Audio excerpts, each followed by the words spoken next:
बिस्मिल्लाहिर्रहमानिर्रहीम अस्सलाम वालेकुम दोस्तों, एक नई वीडियो के साथ हाज़िर हैं। चलें अपनी वीडियो स्टार्ट करते हैं। ईरान की तरफ से खबर आई है कि ईरान की एयरफोर्स के कमांडर ने एक ऐलान किया है कि ईरान जो है वो SU-35 फाइटर जेट लेने में इंटरेस्टेड है। उन्होंने बताया कि अभी हमने इसका कोई डिसीजन जो है वो फाइनल नहीं किया, इसका फाइनल डिसीजन जो है वो हमारी आर्म फोर्सेस की स्टाफ कमांड जो है वो देगी और फाइनल डिसीजन हो जाने के बाद हम रशिया के साथ कॉन्टैक्ट करेंगे और उनसे ये SU-35S जहाज़ परचेज करने के लिए रिक्वेस्ट करेंगे। कई एनालिस्ट ये अंदाजा कर रहे थे कि ईरान जो है वो रशिया से SU-30 फाइटर जेट्स लेने के अंदर इंटरेस्टेड है। ईरान की एयरफोर्स की हालत जो है वो इस वक्त बहुत ज़्यादा ख़राब है। मैं इसके ऊपर आपको पहले भी वीडियो बना के दे चुका हूँ कि ईरान को अशद ज़रूरत है इस वक्त एक नए फाइटर जेट की। इस वक्त ईरान की एयरफोर्स के पास जो जहाज़ मौजूद है उनके अंदर F-4 फैंटम्स हैं, क्योंकि वियतनाम की वॉर के अंदर अमेरिका ने इस्तेमाल किए थे।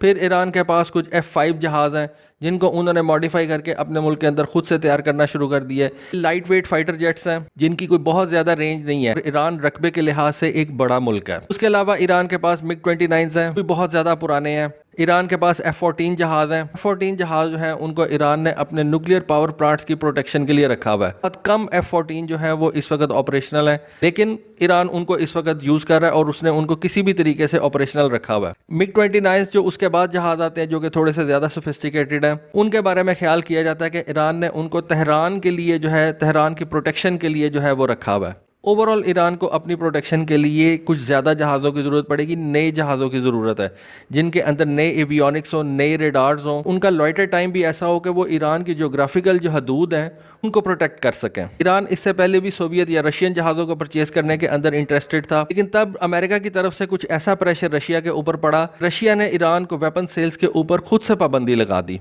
लेकिन अब हालात जो है वो बहुत बदल चुके हैं। अब अमेरिका जो है वो यूक्रेन को असला दे रहा है। इस वक्त अगर ईरान रिक्वेस्ट करता है रशिया से SU-35 जहाज़ों के लिए, मेरा नहीं ख्याल कि रशिया उसको रिजेक्ट करेगा। रशिया किसी ना किसी तरीके से भी ईरान को वो फाइटर जेट्स जो है वो सेल कर देगा, क्योंकि आपको पता है कि रशिया के ऊपर कुछ फाइनेंशियल जो है वो एम्बार्गोज लगे हुए हैं, इकोनॉमिकल जो है वो सैंक्शंस लगी हुई हैं। कई ममालिक के साथ रशिया जो है वो इस वक्त डॉलर में ट्रेड नहीं कर सकता, लेकिन रशिया उसका भी कोई ना कोई जो है वो हल निकाल लेगा। और अगर इस वक्त ईरान रशिया को ऑर्डर करता है तो रशिया खुशी खुशी ये SU-35 जहाज जो है वो ईरान को सेल कर देगा। इससे पहले भी 90s के अंदर ईरान ने सोवियत यूनियन को अप्रोच किया था कि आप हमें ये जो बेहतर वेपन्स हैं, सोफिस्टिकेटेड और लेटेस्ट वेपन्स हैं, ये आप ईरान को सेल करें। इन दोनों ममालिक के दरमियान T-72 टैंक्स का एक मुआहदा होने जा रहा था। सोवियत यूनियन जो था वो ईरान के अंदर ये T-72 टैंक्स का एक प्लांट लगाने जा रहा था। T-72 टैंक्स कुछ उसने ईरान को वैसे भी सेल करने थे और ईरान की डिमांड के मुताबिक उसने ये फैसला कर लिया था सोवियत यूनियन ने कि हम ईरान के अंदर T-72 टैंक्स बनाने का एक प्लांट भी लगा देंगे।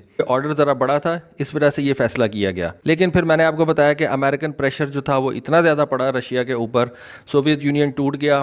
रशिया के हालात इस तरह के नहीं रहे। उस वक्त रशिया को अमेरिका की जो है ये बात माननी पड़ी और ये जो T-72 का प्लांट था इसका प्लान कैंसिल हो गया। उस वक्त भी ईरान ने रशिया से कुछ फाइटर जेट्स जो थे वो मांगे थे, रशिया ने वो फाइटर जेट्स देने से भी इनकार कर दिया। लेकिन आज हालात बहुत ज़्यादा डिफरेंट हैं। आज अगर ईरान रशिया से कोई भी जहाज़ मांगेगा तो मेरा नहीं ख्याल कि अमेरिका का प्रेशर जो है वो रशिया के लिए कोई भी काम करेगा, बल्कि रशिया जो है वो खुशी खुशी जहाज़ जो है वो ईरान को सेल कर देगा। आखिरी जो डील इन दोनों ममालिक के दरमियान हुई थी वो MiG-29 जहाज़ों की हुई थी, जिसमें ईरान ने सोवियत यूनियन से 2 स्क्वाड्रन परचेज किए थे MiG-29 के और 1 स्क्वाड्रन परचेज किया था SU-24 जहाज़ों का। और ये ईरान की आखिरी फाइटर जेट्स की डील थी। इससे पहले ईरान ने 70s के अंदर F-14 जो थे वो अमेरिका से हासिल किए थे। अब आप कह सकते हैं कि तकरीबन 50 साल हो चुके हैं ईरान के पास कोई नया और सोफिस्टिकेटेड फाइटर जेट जो है वो नहीं है, बल्कि 50 से ऊपर साल हो चुके हैं। MiG-29 और F-14 के जो एयरफ्रेम्स हैं वो अब ऑब्सोलीट हो चुके हुए हैं, लेकिन ईरान जो है वो अपनी ज़रूरत के तहत उनको चलाता जा रहा है। SU-35 अगर ईरान के पास आ जाता है तो ये एक हैवियर जहाज़ होगा, केपेबल फाइटर जेट होगा, ईरान के एयर डिफेंस को ये बहुत ज़्यादा बूस्ट देगा। एयर टू एयर फाइट के अंदर SU-35 को बहुत बेहतर जहाज़ जो है वो समझा जाता है। इसके अंदर आपको पता है कि 3 किस्म के रेडार्स लगे हुए हैं, एक इसके नोज कोन के अंदर और एक्टिव इलेक्ट्रॉनिकली स्कैंड रेडार्स भी मौजूद हैं। ये आपको पता है कि रिसेंटली ये जहाज़ जो है रशिया ने यूक्रेन की जंग के अंदर इस्तेमाल किए हैं। ठीक है, हमें पता है कि ये SU-35 जहाज़ जो है वो यूक्रेन गिराने में कामयाब हो गया था, लेकिन वो कोई एयर टू एयर फाइट के अंदर नहीं गिरा था। यूक्रेन का कोई भी जहाज़ SU-35 को एयर टू एयर फाइट के अंदर नहीं गिरा सका। उसके अलावा आपको पता है कि रशिया जो है वो इस वक्त ईरान से ड्रोन परचेज कर रहा है। अगर आप इस चीज़ को ज़हन में रखें कि रशिया को इस वक्त ईरान के ड्रोन्स की ज़रूरत है, दूसरी तरफ ये जो ईरान के एयर चीफ ने बात की है कि हम SU-35 जहाज़ परचेज करना चाहते हैं, तो यहाँ पे ये कहानी कंप्लीट हो जाती है कि रशिया जो है वो ईरान को SU-35 SU-35 जहाज देगा और उसके बदले में वो ईरान से ड्रोन हासिल करेगा। वैसे भी ईरान जो है वो इन SU-35 जहाज़ों की परफॉर्मेंस को सीरिया के अंदर देख चुका है। आपको पता है कि सीरिया जो है वो इस वक्त बैटल ग्राउंड बना हुआ है। इसका दिल चाहता है वो सीरिया जाके तो जंग शुरू कर देता है। अमेरिका भी वहाँ पे जंग कर रहा है, ईरान की प्रॉक्सीज भी वहाँ पे जंग कर रही हैं, रशिया जो है वहाँ पे उसने अपनी बेसिस बनाई हुई हैं। तो सीरिया को तो आप कह लें कि उन्होंने एक बैटल ग्राउंड बनाया हुआ है। वहाँ पे ईरान जो है वो रशिया के साथ मिलकर अमेरिका के खिलाफ जंग कर रहा है। तो एनालिस्ट ये समझते हैं कि ईरान ने इस SU-35 जहाज को सीरिया के अंदर जो है वो इवेल्युएट कर लिया हुआ है और इसी वजह से ईरान अब ये चाहता है कि वो एक बड़ा फाइटर जेट जो है SU-35 की शक्ल में परचेज करे।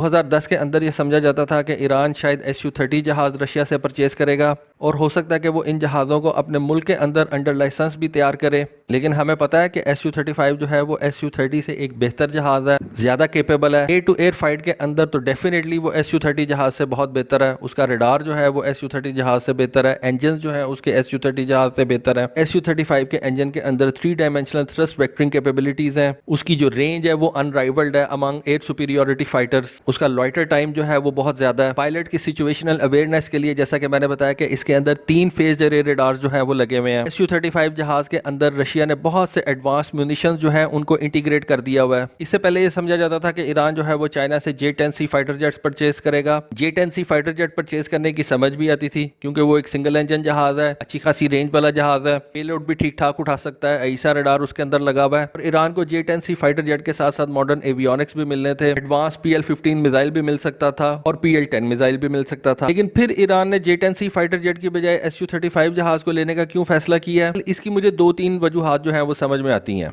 सबसे बड़ी वजह तो ये है कि इस वक्त रशिया जो है वो ईरान से ड्रोन तैयारे परचेज कर रहा है। अगर इन ड्रोन तैयारों के बदलों में ईरान SU-35 जहाज परचेज कर लेता है, यानी कि बार्टर सिस्टम के तहत रशिया से SU-35 जहाज ले लेता है, तो ईरान की इकोनॉमी के ऊपर भी कोई फाइनेंशियल बोझ नहीं पड़ेगा। उसको हार्ड कैश जो है वो रशिया को नहीं देना पड़ेगा। दूसरी रीजन ये हो सकती है कि SU-35 जहाज जो है ना वो ईरान को फौरन मिल सकते हैं। वो कैसे मिल सकते हैं? आपको पता है कि रशिया ने इस वक्त इजिप्ट के लिए यानी कि मिस्र के लिए SU-35 जहाज तैयार कर रखे हैं। मिस्र जो है वो इन जहाजों को नहीं उठा रहा, उसने ऑर्डर प्लेस कर दिया हुआ है, कुछ पैसे आई बिलीव उसने दे भी दिए हुए हैं। रशिया ने ये जहाज जो है इनको तैयार भी कर दिया हुआ है। लेकिन अब इजिप्ट के ऊपर अमेरिका का प्रेशर है कि वो रशिया से ये SU-35 जहाज ना ले। अब रशिया ने ये जो SU-35 जहाज इजिप्ट के लिए बना ली हैं, उसका उसने कुछ ना कुछ तो करना है। पॉसिबिलिटी ये है कि रशिया ईरान को ये ऑफर कर दे कि आप ये SU-35 जहाज जो हमने इजिप्ट के लिए तैयार किए हैं, आप इनको हमसे परचेज कर लें और इनके बदले में आप हमें अपने ये जो ड्रोन्स हैं वो दे दें। इस तरह से ये जो SU-35 की डिलीवरी है ये ईरान को बहुत जल्दी हो जाएगी। अगर चाइना को J-10C जहाजों का ऑर्डर प्लेस करता है ईरान, तो उस सूरत में उसको थोड़ा वेट करना पड़ेगा। ठीक है, चाइनीज जो है वो बड़ी जल्दी ये जहाज तैयार कर लेंगे, लेकिन फिर भी वेट तो करना पड़ेगा, कुछ तो टाइम लगेगा उसको। SU-35 की सूरत में उसको ये तैयारे जो है वो फौरन मिल जाएंगे। फिर हो सकता है कि ईरान इन तैयारों के लिए रशिया से R-37 मिसाइल की भी डिमांड कर दे, R-37M मिसाइल की डिमांड कर दे, R-77M मिसाइल की डिमांड कर दे। रशिया को और क्या चाहिए? रशिया का असला भी बिकेगा, रशिया का जहाज भी बिक जाएगा। जो जहाज इजिप्ट नहीं ले रहा था वो ईरान ले लेगा। तो ईरान और रशिया दोनों के लिए विन विन सिचुएशन है। ईरान का जो एयर डिफेंस है वो बहुत ज्यादा बूस्ट हो जाएगा। F-14 अब कितना और चलाएगा ईरान, MiG-29 को और कितना ज्यादा रगड़ा लगाएगा ईरान। जो अपने मुल्क के अंदर जो ईरान कौसर लाइटवेट फाइटर बना रहा है वो F-5 की कॉपी है। उसकी कितनी रेंज होगी, वो कितने ज्यादा वेपन्स उठा के लेके जा सकता है, उसकी कैपेबिलिटीज जो है वो कभी भी SU-35 के साथ मैच नहीं कर सकती। SU-35 के अंदर एक बड़ा रेडार लगा हुआ है, रेंज उसकी ज्यादा है और उसकी कैपेबिलिटीज जो है वो इस वक्त काफी जहाजों से अनमैच्ड है। तो ईरान के लिए और रशिया दोनों के लिए ये विन विन सिचुएशन है। तो देखिए आने वाले दिनों के अंदर क्या ईरान इस डील को मटेरियलाइज कर सकेगा, दोनों ममालिक इस डील के ऊपर मुत्तफिक होंगे,